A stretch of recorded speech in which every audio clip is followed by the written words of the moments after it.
Councillor তার ছেলে একজন উর্দিধারী পুলিশকে রাস্তায় ফেলে পেটাচ্ছে। মানে কোন জায়গায় আমরা বাস করছি? সাধারণ মানুষ, বিরোধী দল সমস্ত ছেড়ে দিলাম, পুলিশ পেটাচ্ছে।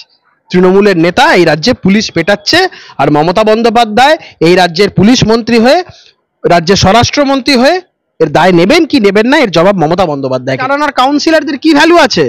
পশ্চাৎ দেশে দুটো লাথি মেরে লকআপে ভরে দেওয়া উচিত, কিন্তু ক্ষমতা নেই শাসক দলের কাউন্সিলর। নাম শুনলেই, তৃণমূল নেতা শুনলেই পুলিশের প্যান্ট ভিজে যাচ্ছে। মালিক, চাকর সব কাঁদবে, যত চাকর আছে সবাই কাঁদবে, সমস্ত চাকরদের মালিক মালকিন যারা আছে সবাই কাঁদবে। তখন কেঁদেও কোনো লাভ হবে না, সে কান্না শোনার জন্য কেউ থাকবে না।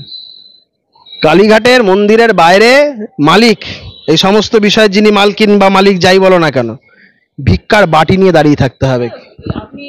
কালীঘাটের মন্দিরের বাইরে ভিক্ষার বাটি নিয়ে একদিন দাঁড়িয়ে থাকতে হবে, মালিক মালকিন যাই বলুন না কেন। বাংলার মানুষের হাহাকার, অভিশাপ যেভাবে লাগছে, কালীঘাট মন্দিরের বাইরে হাতে ভিক্ষার বাটি নিয়ে দাঁড়াতে হবে।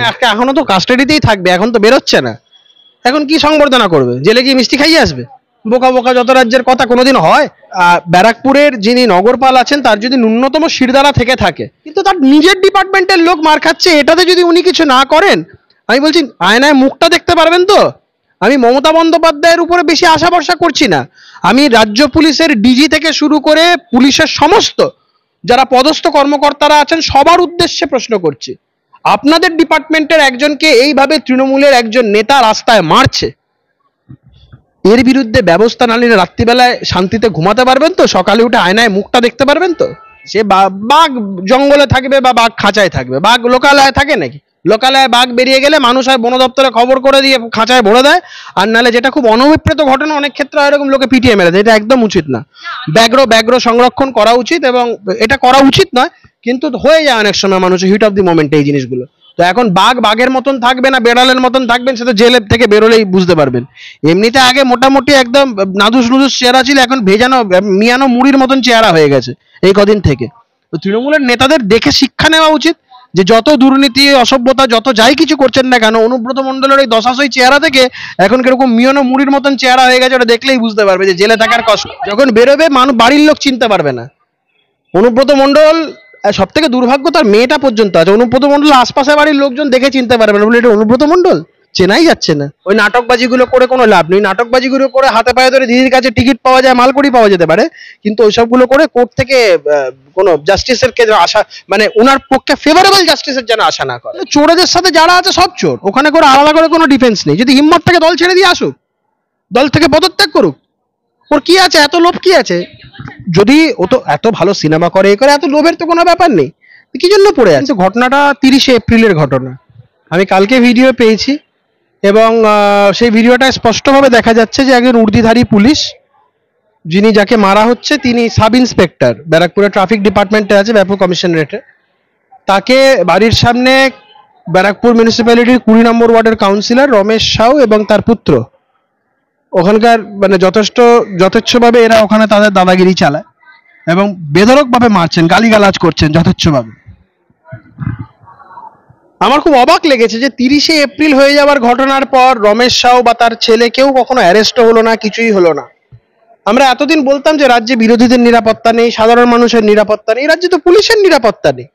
এবং আমি খবর যেটা পেয়েছি সেটা হচ্ছে, যে অফিসারকে মেরেছে ধরে, যে সাব ইন্সপেক্টরকে, তিনি এতটা ভীত এবং সন্ত্রস্ত, তিনি কমপ্লেন করতে গেছিলেন, তার ডিপার্টমেন্ট থেকে বুঝিয়ে বলা হয়, টিটাগড় থানায় প্রথমে উনি গেছিলেন, আমি সব খবর জানি, এগুলো দরকার পড়লে ওই দিনকার সিসিটিভি ফুটেজ প্রিজার্ভ করা হোক, টিটাগড় থানায় গেছিলেন কিনা।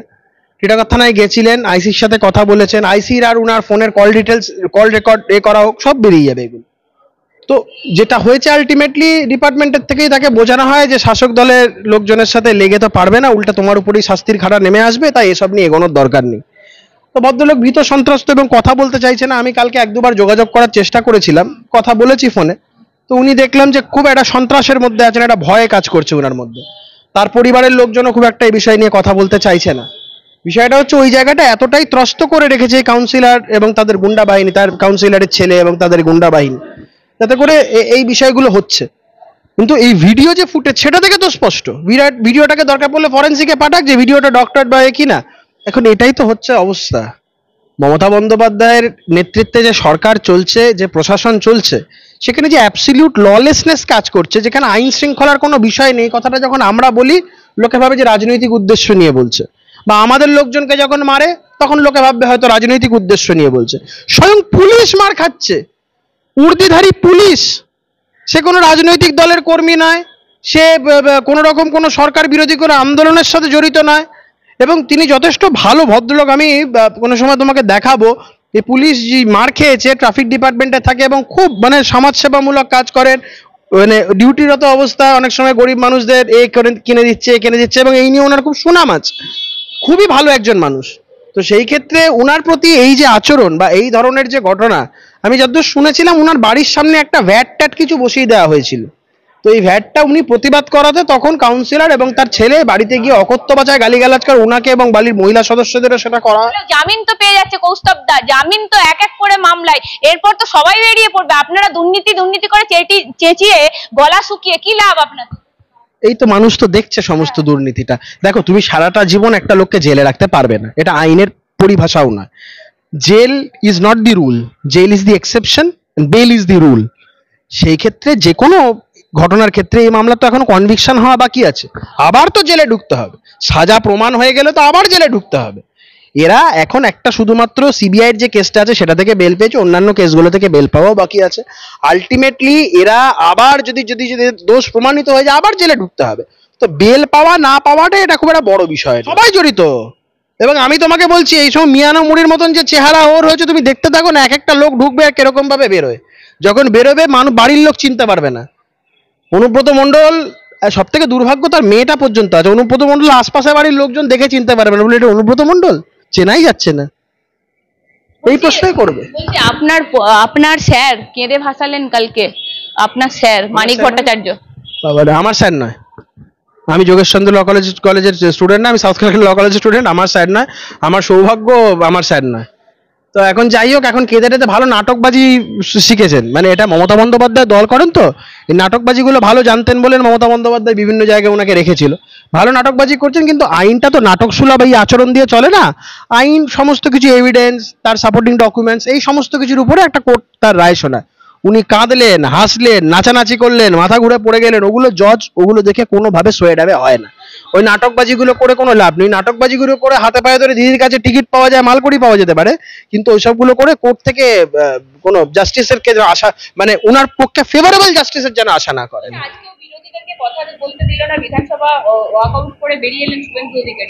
বিধানসভায় কথা বলতে দেয় নাকি? এই কদিন আগে আমাকে নিয়ে একটা করেছিল, আমি একটা চ্যানেলে বলেছিলাম, তাও বিধানসভা স্পিকারকে নাম করে কিছু বলিনি, ওদের গায়ে লেগে গেছিল, আমাকে ডেকে পাঠিয়েছিল। বিধানসভার কিছু আছে? কোনো কিছু আছে? বেশ করেছে। একজন স্পিকারকে নিরপেক্ষভাবে কাজ করতে হয়। মাওয়ালাঙ্কার সাহেবের যদি নাম শুনে থাকেন, শুনেছেন কিনা আমি জানি না, মাওয়ালাঙ্কার সাহেব একজন স্পিকার ছিলেন লোকসভায়, তার লেখাগুলো পড়তে হয়, বেশি দূর যেতে হবে না, সোমনাথ চ্যাটার্জিকে দেখে শেখা উচিত যে একটা লোক দলের ঊর্ধ্বে গিয়ে, আমি কোন পার্টি, সোমনাথ চ্যাটার্জি আমার দলের না, সোমনাথ চ্যাটার্জি কোন জায়গা থেকে দলের ঊর্ধ্বে গিয়ে স্পিকারের যে দায়িত্ব সেটা কিভাবে পালন করেছিলেন শেখা উচিত। আমরা তো ভালোটাকে ভালো বলবোই। বুদ্ধবাবুর যে ভদ্রতা, তার যদি সিকিভাগও মমতা বন্দ্যোপাধ্যায়ের মধ্যে থাকতো, তাহলে রাজ্যের মানুষের এত অভাব অভিযোগ দুর্দশা হতো।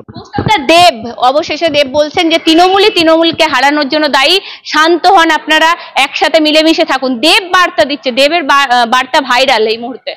এটা নতুন করে বলার কিছু নয় তো, ও যখন এত কিছু বোঝে, এত কিছু করো, আবার দাঁড়াতে গেল কেন?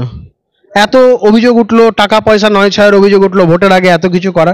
আসলে এই চুরির মধ্যে সবাই আছে, কেউ সব চুরি টুরি করে হাত ঝেড়ে দেখাতে চায় আমি সাধু, ভালো ভালো একটু কথা বলতে চায়। তো ওই জন্য চোরেদের সাথে যারা আছে সব চোর, ওখানে করে আলাদা করে কোনো ডিফেন্স নেই। যদি হিম্মত থেকে দল ছেড়ে দিয়ে আসুক, দল থেকে পদত্যাগ করুক, ওর কি আছে, এত লোভ কি আছে?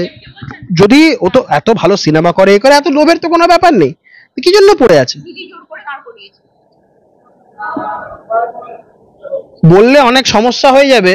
যখন ইডির থেকে সমন টমন পেয়েছিল, বিজেপির অনেক নেতাদের ফোন করেছিল, এগুলো পাবলিকলি এসে গেলে কিন্তু খুব সমস্যায় পড়ে যাবেন দেববাবু। না, আমি আমিও একটা কথা বলছি, ইন্ডাস্ট্রিজ তো এখনো অচলাবস্থা কাটছে না। আজকে প্রসেনজিৎ দেব যাচ্ছেন, মিটিং করছেন, বলছি দিদি বললেই যদি অচলাবস্থা কেটে যায়। দিদি এতদিন বলেনি কেন? সাধারণ মানুষ একটা মাফিয়া রাজ চলছে ওখানে, তৃণমূলের ওই যে ইয়ে আছে অরূপ বিশ্বাসেরা, ওরা ওখানে একটা মাফিয়া রাজ কায়েম করে রেখেছে। একদম ওদের কথা ছাড়া ওখানে গাছের পাতা পর্যন্ত নড়ে না। ভালো ভালো বহু অ্যাক্টর অ্যাক্ট্রেসরা আছে, শুধুমাত্র বিরোধী রাজনৈতিক দল করার কারণে তারা কাজ পায় না, বিরোধী রাজনীতি করার কারণে বিভিন্ন টেকনিশিয়ানরা কাজ পায় না। একটা মাফিয়া রাজ কায়েম করে রাখা হয়েছে। এই সরকার যেদিন থাকবে না সেদিন বুঝতে পারবে টলিউড ইন্ডাস্ট্রি যারা এইগুলো করে যাচ্ছে, অসভ্যতা বড় বড়তা যারা করছে, বুঝতে পারবে। না চাকর বাকর নিয়ে কি কথা বলবো, চাকর বাকর ছাড়ো, বাদ দাও। কৌস্তবদা তথাগত রায় একটা টুইট করেছেন, আমরাও তাকে প্রশ্ন করেছিলাম যে সৌমিত্র খান, কৌস্তব বাগচি যেভাবে কথাবার্তা বলে তাদেরকে সামনের সারিতে নিয়ে এসে আন্দোলন করুক শুভেন্দু অধিকারী। না, আমি এটা নিয়ে আলাদা করে তো কোনো মন্তব্য করতে পারবো না। তবে তথাগত বাবু অত্যন্ত প্রাজ্ঞ একজন রাজনীতিবিদ। ভারতীয় জনতা পার্টির যেই সময় মানে সে অর্থে অস্তিত্ব এই রাজ্যে ছিল না, সেই রাজ্যে মানুষ বিজেপি বলতে তথাগত রায়কে বুঝতেন। এবং একজন সৎ মানুষ, কোনো লোভ যার মধ্যে বিন্দুমাত্র দেখিনি, এবং চিরকাল কনস্ট্রাকটিভ তোমার সাজেশনস দেওয়াতে যিনি বিশ্বাসী এবং খুব যুক্তিযুক্ত কথাবার্তা বলেন। আমার অত্যন্ত সৌভাগ্য যে উনি আমার সম্পর্কে দুটো ভালো কথা লিখেছেন। আমি চেষ্টা করব ওনার এক্সপেকটেশন যাতে আমি ফুলফিল করতে পারি। দল কি দায়িত্ব দেবে না দেবে বা শুভেন্দুবাবু আমাকে কিভাবে দলে কাজে লাগাবেন, সেটা সম্পূর্ণ দল, শুভেন্দুবাবু, দলের রাজ্য সভাপতি সুকান্তবাবু, এদের সবার উপরে, দলের সকল নেতৃত্বের উপরে এই বিষয়গুলো। এখানে আমার আলাদা করে কোনো বক্তব্য নেই। দেখো, এটা নিয়ে আমি এটা যদি উনার ভালো লেগে থাকে, এটা আমার চরম পাওনা, এটা আমার চরম প্রাপ্তি, ঈশ্বরের অশেষ আশীর্বাদ এটা হয়েছে। এবং আমি আমার তরফ থেকে উনাকে সশ্রদ্ধ প্রণাম জানাই, শ্রদ্ধা জানাই। উনি যাতে সুস্থ থাকেন, ভালো থাকেন।